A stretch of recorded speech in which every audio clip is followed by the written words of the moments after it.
അമേരിക്കയുടെ പുതിയ ഹാലിളക്കമാണ് ഇപ്പോൾ ശ്രദ്ധേയമാകുന്നത്.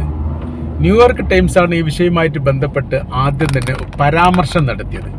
ആ പരാമർശത്തിന് ശേഷം വലിയ രീതിയിലുള്ള ചർച്ചാ സംബന്ധമായ കാര്യങ്ങളിലേക്ക് യഥാർത്ഥത്തിൽ ഇപ്പോൾ അമേരിക്ക വീണിരിക്കുകയാണ്. പറയുന്ന കാര്യം ഇങ്ങനെയാണ്: ചൈനയുടെ സാറ്റലൈറ്റ്, റഷ്യയുടെ പ്രതിരോധം, ഇറാൻ്റെ പ്രയോഗം, ഈ സംഭവങ്ങളാണ് യഥാർത്ഥത്തിൽ ഇപ്പം നടക്കുന്നത് എന്നാണ് നിഗമനത്തിലെത്തിയിരിക്കുന്നത്. ഒരു ഇറാൻ എന്ന് പറയുന്ന രാജ്യത്തിന് മാത്രം സർവ്വമേഖലയും കേന്ദ്രീകരിച്ചുകൊണ്ട് അമേരിക്കക്കെതിരെ യുദ്ധം നടത്താൻ സാധിക്കില്ല.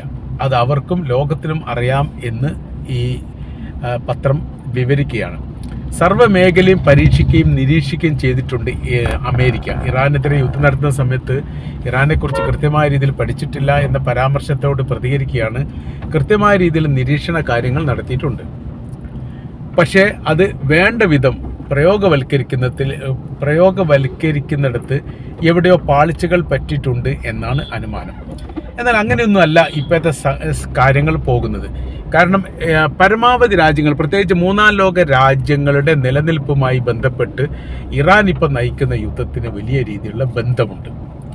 അതിന് അതിൻ്റെ വ്യക്തമായിരിക്കുന്ന ചില കാരണങ്ങളും നിർദ്ദേശങ്ങളും അതിനെ കൂടെ പറയുകയും ചെയ്യുന്നുണ്ട്.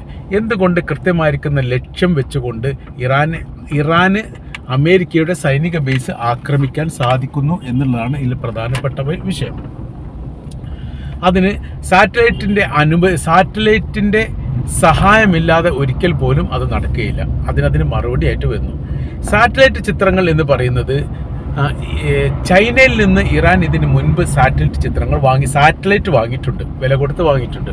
അതിൽ നിന്ന് അവർ വിവരങ്ങൾ ശേഖരിക്കുന്നുണ്ട് എന്നുള്ളതും കൃത്യമാണ്. പക്ഷേ ആ വിവര ശേഖരണം കൊണ്ട് മാത്രം ഇറാന് ലക്ഷ്യം കാണാൻ വേണ്ടി സാധിക്കില്ല. അപ്പോൾ സാറ്റലൈറ്റ് ചിത്രങ്ങൾ ഇറാന് നേരിട്ട് ലഭിക്കുന്നതിനപ്പുറം ചൈന സഹായിക്കുന്നുണ്ട് എന്നുള്ളതാണ്.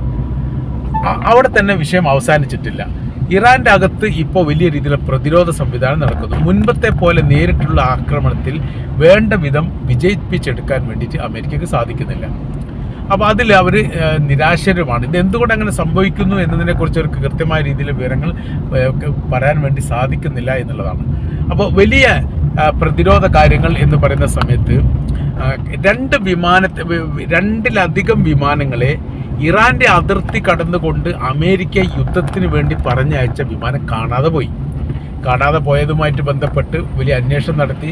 അതിൽ 2 വിമാനം തകർക്കപ്പെട്ട റിപ്പോർട്ട് പുറത്തു വന്നു. 3 എണ്ണം ഉണ്ട് എന്നാണ് പറഞ്ഞത്. ഒന്നിനെക്കുറിച്ചുള്ള ഒരു വിവരങ്ങളും പിന്നീട് 2 രാജ്യങ്ങളും പറഞ്ഞിട്ടില്ല.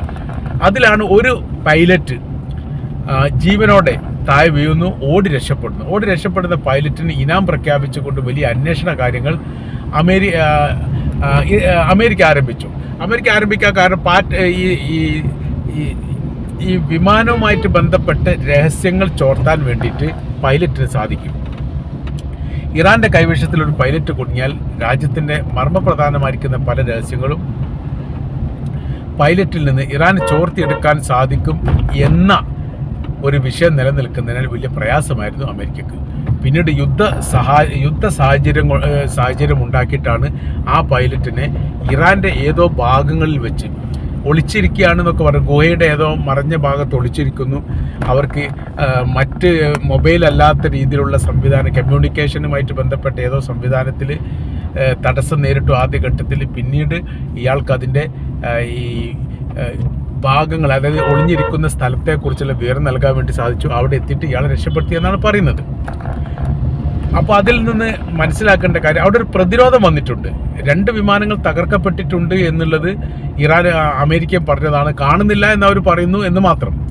അപ്പോൾ ഈ തകർക്കപ്പെട്ട വിമാനങ്ങൾ, അതുമായി ബന്ധപ്പെട്ടാണ് പിന്നീട് വിഷയങ്ങൾ വരുന്നത്. എങ്ങനെ വിമാനം തകർക്കപ്പെട്ടു എന്നുള്ളത്. അതിന് ശക്തമായിരിക്കുന്ന പ്രതിരോധങ്ങൾ ഉണ്ടായിട്ടുണ്ട്. ഈ പ്രതിരോധ സംവിധാനങ്ങൾ ആര് നൽകി? പ്രതിരോധ സംവിധാനം നൽകിയത് റഷ്യയാണ്. അവിടെയാണ് അതിൻ്റെ പ്രശ്നം വരുന്നത്. പിന്നീട് യുദ്ധം ചെയ്യുക എന്നുള്ളതും അമേരിക്കയ്ക്ക് നേരെ ആക്രമണം നടത്തുക എന്നുള്ളതും തീർച്ചയായിട്ടും സാധിക്കുന്നതാണ്. അത് ഇറാനെ സംബന്ധിച്ചിടത്തോളം അവരുടെ വിശ്വാസത്തിൻ്റെ ഭാഗമായിട്ട് പോലും നിലനിൽക്കുന്നു. അത് കൃത്യമായ രീതിയിൽ പറയുകയും ചെയ്തിട്ടുണ്ട്. തങ്ങളുടെ വിശ്വാസത്തിൻ്റെ ഭാഗമായിട്ടാണ് ഇസ്രായേലിനും അമേരിക്കയ്ക്കും നേരെയുള്ള ആക്രമണം എന്ന് അവർ പറയുന്നതാണ്. അപ്പോൾ ആ ഒരു സാഹചര്യങ്ങൾ നിലനിൽക്കും. ഇപ്പോൾ 3 തരത്തിലുള്ള യുദ്ധത്തെയാണ് അമേരിക്ക എന്ന് പറയുന്ന രാജ്യം ഇപ്പോൾ അനുഭവിച്ചു കൊണ്ടിരിക്കുന്നത് എന്നുള്ളതാണ്. അതിലൊന്നാണ് ഈ പറയപ്പെടുന്ന സാറ്റലൈറ്റ്, രണ്ടാമതാണ് അവർ പറയുന്ന പ്രതിരോധ സംവിധാനം, മൂന്നാമതാണ് ഇറാൻ്റെ ശക്തമായിരിക്കുന്ന യുദ്ധം. 3 മേഖല കേന്ദ്രീകരിക്കുന്ന സമയത്തും യഥാർത്ഥത്തിൽ വലിയ നഷ്ടങ്ങൾ അമേരിക്കക്കുണ്ടാകുന്നു എന്നുള്ളത് വളരെ കൃത്യമാണ്, വളരെ വ്യക്തമാണ്. സമ്പത്തും സൈനിക ശക്തിയും ഒന്നിക്കാൻ പാടില്ല. അതിനുവേണ്ടി വലിയ പല ശ്രമങ്ങളും അവർ നടത്തിയിട്ടുണ്ട്. ആ ശ്രമങ്ങളൊക്കെ യഥാർത്ഥത്തിൽ വിജയിക്കുകയും ചെയ്തിട്ടുണ്ട്. ഏകദേശം 10-15 വർഷത്തോളം സൗദി അറേബ്യയും ഇറാനും തമ്മിൽ കൊമ്പ് കോർത്ത വിവരങ്ങൾ നമുക്കറിയാം. ഇപ്പം തന്നെ ഹൂത്തികളും സൗദിയും തമ്മിൽ വലിയ വിഷയങ്ങൾ നിലനിൽക്കുന്നു. ചെങ്കടലുമായിട്ട് ബന്ധപ്പെട്ട വിഷയത്തിലൊക്കെ വലിയ പ്രതിസന്ധിയും വലിയ വിഷയങ്ങളും പല ഘട്ടങ്ങളും അമേരിക്കക്ക് ഉണ്ടാക്കിയത് ഇവരാണ്. അപ്പോൾ ഈ ഏകോപനം വല്ലാത്ത രീതിയിൽ മാനസിക പ്രയാസം അമേരിക്കക്ക് ഉണ്ടാക്കുന്നുണ്ട് എന്നുള്ളതൊരു യാഥാർത്ഥ്യമാണ്. അതിനെ പ്രതിരോധിക്കണമെങ്കിൽ അകന്നു നിൽക്കണം. തമ്മിൽ തല്ലുക എന്നുള്ളൊരു വിഷയമുണ്ട്. ബ്രിട്ടന് മുമ്പ് ഇന്ത്യയിൽ പ്രയോഗിച്ചത് അതാണ്. ഹിന്ദു മുസ്ലിം അനൈക്യമുണ്ടാക്കുക, അവർ തമ്മിൽ ഏറ്റുമുട്ടുന്ന സ്ഥിതികൾ ഉണ്ടാവുക. അങ്ങനെ ആ സമയത്ത് ആഭ്യന്തരമായ രീതിയിൽ അവർ തമ്മിൽ കലയിക്കുമ്പോൾ സുഖകരമായ രീതിയിൽ ബ്രിട്ടൻ ഈ രാജ്യം ഭരിക്കാൻ വേണ്ടി സാധിക്കും. അതിൻ്റെ തുടർചലനങ്ങൾ ഇപ്പോഴും രാജ്യത്തുണ്ട് എന്നുള്ളത് മറ്റൊരു യാഥാർത്ഥ്യമാണ്. അപ്പോൾ ഇപ്പോൾ നിലനിൽക്കുന്ന സ്ഥിതി കാര്യങ്ങൾ നോക്കുന്ന സമയത്ത് ഇറാനുമായി യോജിക്കുമ്പോൾ ഇനി യുദ്ധം മറ്റൊരു പ്രതലത്തിലേക്കും മറ്റൊരു തലത്തിലേക്കും നീങ്ങിയാണ്. അത് അനിയന്ത്രിതമായിരിക്കുന്ന റൂട്ടിലൂടെ യാത്ര ചെയ്യുന്നു എന്നുള്ളതും ഒരു യാഥാർത്ഥ്യമാണ്.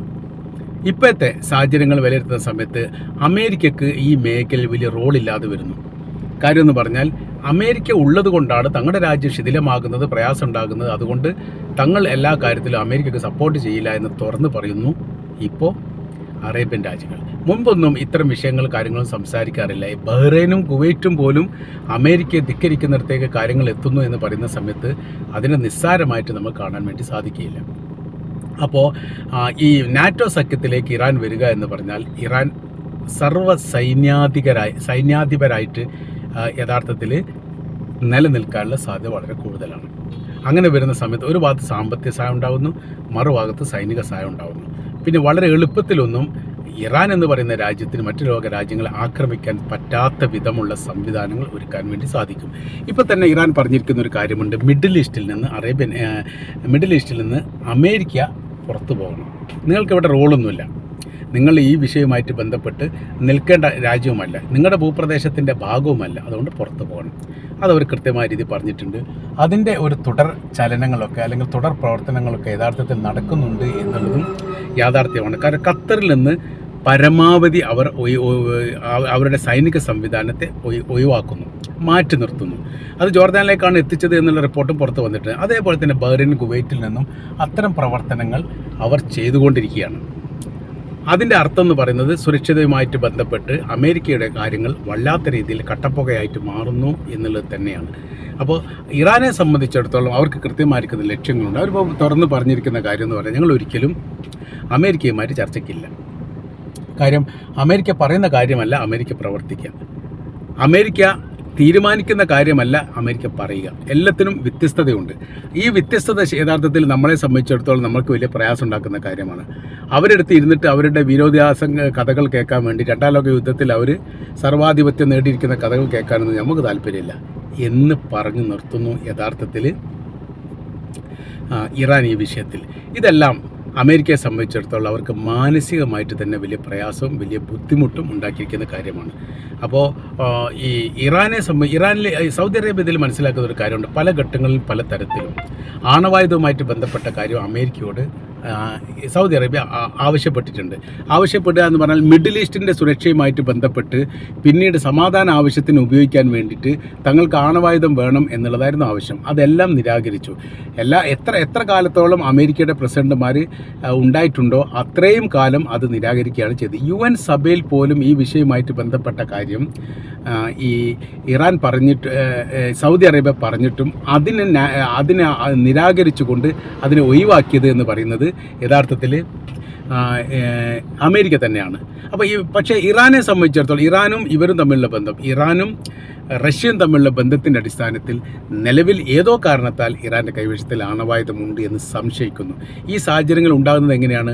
ഈ സാഹചര്യങ്ങൾ സൃഷ്ടിക്കപ്പെടുകയാണ്. അതാരാണ് സൃഷ്ടിക്കപ്പെടുന്നത്? അത് ബന്ധത്തിൻ്റെ അടിസ്ഥാനത്തിലാണ്. അപ്പോൾ പതിറ്റാണ്ടുകൾ 70 വർഷത്തോളമൊക്കെ ബന്ധമുണ്ട് എന്നാണ് പറയുന്നത് സൗദി അറേബ്യയും അമേരിക്കയും തമ്മിൽ. എന്നിട്ട് പോലും ആണവായുധ വിഷയവുമായിട്ട് ബന്ധപ്പെട്ട കാര്യത്തിൽ ഒരു വിശ്വാസത്തിൽ സൗദി അറേബ്യ എടുക്കാൻ വേണ്ടിയിട്ട് സാധിച്ചിട്ടില്ല. അത്ര വർഷം പഴക്കമില്ലാത്ത 1979 ഇറാനിൽ ഇസ്ലാമിക വിപ്ലവം വരുന്നത്. ഏകദേശം 1980 കാലഘട്ടത്തിലാണ് രാഷ്ട്രമായിട്ട് അത് സ്ഥാപിക്കപ്പെടുന്നത്. ആ കാലഘട്ടത്തിന് ശേഷമുള്ള ബന്ധമാണ് സോവിയറ്റ് യൂണിയനുമായിട്ട് ഇറാനുള്ളത്. എന്നിട്ടും അവരുടെ കൈവശത്തിൽ ആണവായുധമുണ്ട്.